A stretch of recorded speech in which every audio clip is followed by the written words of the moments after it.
Olá pessoal, tudo bem? Eu sou o professor Maurício e a ideia da gente aqui agora é apresentar um vídeo para vocês de 3 formas de encontrar o mínimo múltiplo comum. É importante a gente saber de várias formas, porque muitas vezes um aluno tem dificuldade com o método e procura outros. Inclusive também ele é um processo de construção do raciocínio lógico das disciplinas. Você apresentar para o aluno várias formas. Claro, aqui a terceira forma que eu vou apresentar é a mais usual, mas vamos apresentar as 3. Vamos lá. Mínimo múltiplo comum. Vamos considerar, por exemplo, eu quero tirar o mínimo múltiplo comum dos números 4 e 6. Tá bom? A primeira parte que eu vou fazer, eu vou trabalhar através do conjunto. Veja, eu tenho aqui o número 4, correto? O número 4 e o número 6. Eu vou fazer o seguinte, eu vou pegar os múltiplos do número 4. Quem são os múltiplos do número 4? O 0, como fosse a tabuada. 0, 4, 8, 12, 16, 20. Podia ir embora, tá bom? Mas eu vou parar por aqui, tá bom? Continua. E vou pegar os múltiplos do número 6. Vamos lá? 0, 6, 12, 18, 24 e paro. Por que parei? Porque a ideia nesse tipo de exercício é localizar. Você vai parar, faz o primeiro, e o segundo você para quando você encontra o mesmo número que você encontrou no múltiplo anterior, no de cima. Nesse caso aqui, fique bem claro, eu parei porque a princípio eu já estou vendo, ó, tem o 12 aqui e o 12 aqui. Então como é que eu faço para poder encontrar o mínimo múltiplo comum? De cabeça já dá para ver, ó. O mínimo múltiplo comum entre os dois números é aquele que você encontra nos dois ao mesmo tempo, você encontra o 12, é o primeiro a encontrar. Eu ia encontrar outros, mas eu não quero o máximo, eu quero o mínimo. Se você verificar, supostamente o mínimo já seria o número 12. Mas eu faço assim. A nível de conjunto, eu vou pegar...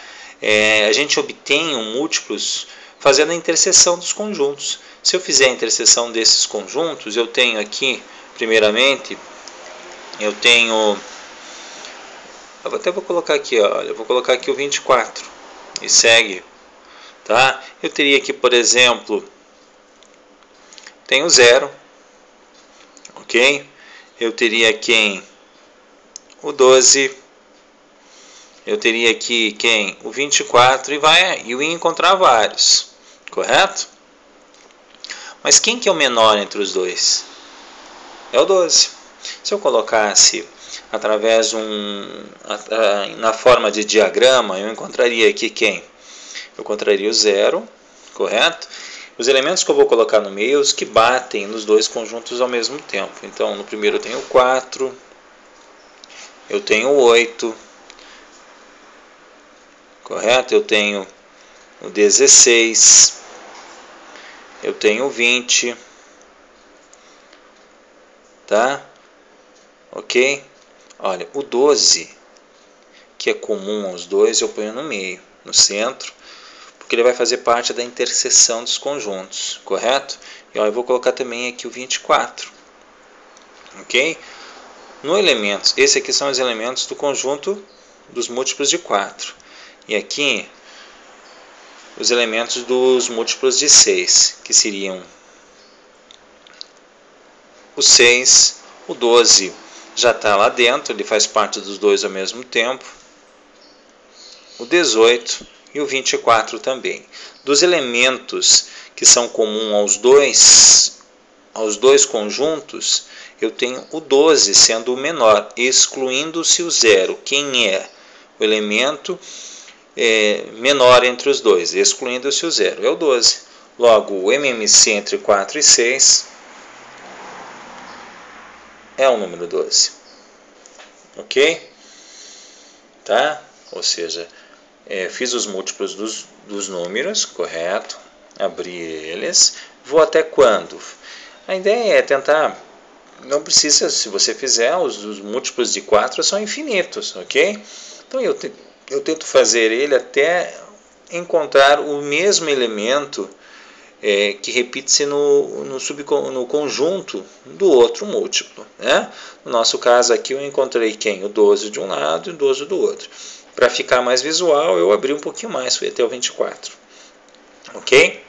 Então, pela lógica, o menor múltiplo comum entre os dois seria o 12, porque o menor, que é o mínimo múltiplo comum entre os dois elementos. É o menor elemento que se repete nos dois ao mesmo tempo. Ok? Fiz a intersecção dos dois. Se você olhar, o menor elemento é o 12. Via diagrama também representei, correto? O mínimo múltiplo comum entre 4 e 6 é o 12. No segundo momento, esse aqui muitos poucos conhecem, mas eu por forma de decomposição de fatores primos de forma completa, tá bom? Como é que os principais números primos são o 2, o 3, o 5, o 7. Raramente a gente usa o 11. Os principais são esses 4, 2, 3, 5 e 7.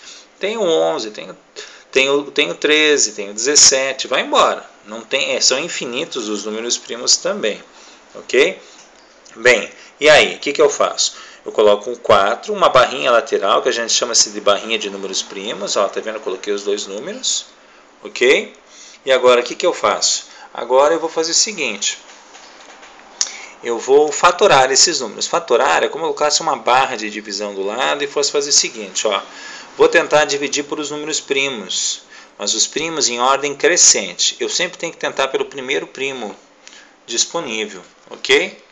Sempre tentar pelo primeiro primo disponível. No nosso caso, eu vou tentar pelo 2. 4 dá para fatorar por 2? Dá. Então eu ponho 2 aqui, como fosse uma barrinha de divisão, e faço a divisão. 4 dividido por 2 são 2. Ok? Novamente ponho uma barrinha imaginária aqui e faço 2. Esse número 2 que deu de resultado, dá ainda para dividir pelo múltiplo, pelo primo 2? Dá. Então eu coloco novamente o 2 na barra dos primos, correto? E faço a divisão. 2 dividido por 2, 1. Quando chega ao fator 1, significa que eu paro o mínimo múltiplo comum, correto? Então tá. Se eu for olhar, aqui deu, quanto que deu o resultado? Eu vou representar em forma de potência. Ó. Aqui deu 2 ao quadrado. 2 ao quadrado é 2 vezes 2, 4, ok? Mas a representação dele está aqui. Nesse outro lado, eu vou fazer a mesma coisa. Vamos tentar fatorar o número 6. Põe uma barrinha imaginária, ok? E faço 6. Quem é o primeiro primo que eu tenho que tentar? É o número 2. Eu tenho que tentar pelo número, o primeiro número é o 2. Então vamos lá. 6 divididos por 2... Correto? Eu não posso tentar pelo 3 primeiro, eu tenho que tentar pelo 2. 6 dividido por 2 são 3. Ok? Agora eu tento novamente dividir pelo primo 2. Dá para dividir 2 por 3? Dá, mas não dá o número inteiro. Então eu não posso usar o 2. Eu passo para o próximo primo, que é o 3. Então tá. Dá para dividir por 3? Dá. Opa, vamos lá. 3 dividido por 3, o resultado é 1. Quando chega no 1 eu paro. Vou deixar em forma de representação de multiplicação, correto? Se repetisse um mesmo fator 2, eu deixava na forma de potência, correto? Nesse caso, vou deixar 2 vezes 3. E aí? Eu sei que essa aqui é uma forma diferente, poucos fazem, né? Poucos professores apresentam, mas é uma. Então tá.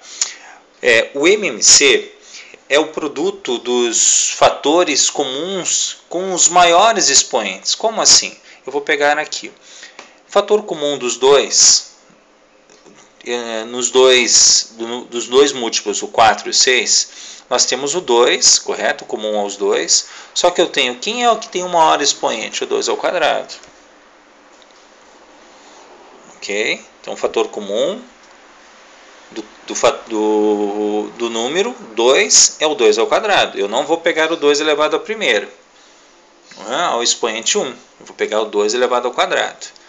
Outro fator comum, não tem outro fator comum, mas eu tenho um fator que tem um dos múltiplos, que é o 3. Como não tenho 3 aqui, se tivesse 3 ao cubo, por exemplo, eu pegaria 3 ao cubo.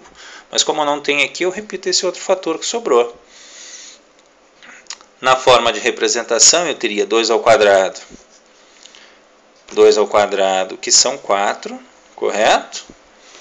E o fator 3, 4 vezes 3, são 12. Logo, o MMC entre o número 4 e o número 6 é o número 12. Que porque pareça, eu já encontrei numa avaliação, correto? Da Olimpíada de Matemática, esse tipo de resolução. Então é interessante passar para os alunos que às vezes, puxa, olha que interessante, como é que eu vou fazer o mínimo dessa maneira? Tá aí. Fatoro os números, correto? Vejo o fator comum dos dois, no caso aqui eu encontrei o 2, pego aquele com maior expoente, ok? Tá bom? Mas e o 3? O 3 não está repetindo, então tá bom, como não está repetindo, eu pegaria só ele, correto? Se tivesse um 5 aqui, eu também colocaria, e assim sucessivamente. No nosso caso, tem o 2 ao quadrado, que é o maior expoente dos dois, e o 3. 2 ao quadrado, 4. 4 vezes 3, 12. Vejam, fiz o mesmo exercício e deu o mesmo valor. Vamos agora fazer pelo método que mais comum e mais apresentado pelos professores, que é a decomposição simultânea dos dois, correto? Novamente, faço aquela barrinha imaginária aqui do ladinho e vou tentar pelo menor múltiplo comum dos dois. Eu tenho 4 e 6, eu tenho que tentar sempre pelo menor primo, que é o 2. Tem algum desses dois aqui que dá pelo primo 2? Dá, tem sim. Qual? Não importa. Basta tendo um, eu posso colocar o primo 2 aqui, correto? E agora eu faço a divisão. É como se fosse uma divisão pequenininha. Vou dividir esse aqui por 2 e esse aqui por 2. Não precisa fazer isso aqui é frescura. Tá bom? 4 dividido por 2 são 2. 6 dividido por 2 são 3. Ok? Novamente, e agora? Tem algum desses dois números que é divisível pelo primo 2? Tem. Se tem, eu ponho a barrinha aqui imaginária, correto? E ponho 2 novamente. 2 dividido por 2 são 1. Olha, esse termo já acabou, não preciso mais fatorar. E o 3, como não tem, eu repito. Ok? Então tá. Tem alguém aqui ainda? Sobrou o número 3. Tem alguém aqui desses dois? Aliás, só tem esse fator 3, né? Porque esse aqui já terminou. Tem alguém ainda que dá para dividir pelo primo 2? Não. Então eu tenho que passar obrigatoriamente para o próximo. Quem que é o próximo? O 3. Opa, tem alguém por 3? Tem. Opa, o 3 mesmo. Então eu ponho 3, correto? 3 dividido por 3 dá 1, olha. Fechou esse, correto? Então tá. Duas maneiras bem práticas de resolver. Eu resolveria, poderia representar assim, 2 vezes 2 vezes 3. Olha, simplesmente eu estou pegando os números de cima e colocando na forma de produto. Qual é o resultado? 2 vezes 2, 4. 4 vezes 3, 12. Alguns professores põem assim, né? Que já ajuda já nas próximas disciplinas, principalmente na parte de radiciação depois. Ó. Represento como 2 ao quadrado vezes 3. 2 ao quadrado é 4. 4 vezes 3, 12. Ou faz direto. 2 vezes 2, 4. 4 vezes 3, também direto, dá o número 12. Ok? Ou seja, o MMC entre os números 4 e 6 tem como resultado 12. Ok? Eu tenho uma página na internet, né? Vocês viram aí no início do vídeo. Se porventura o pessoal tiver interesse de algum outro conteúdo, né? Como eu sou professor, a minha função é divulgar o assunto educação, né? Sem ganhar nada, a intenção é essa, né? Tudo pela educação. Um abraço para todos.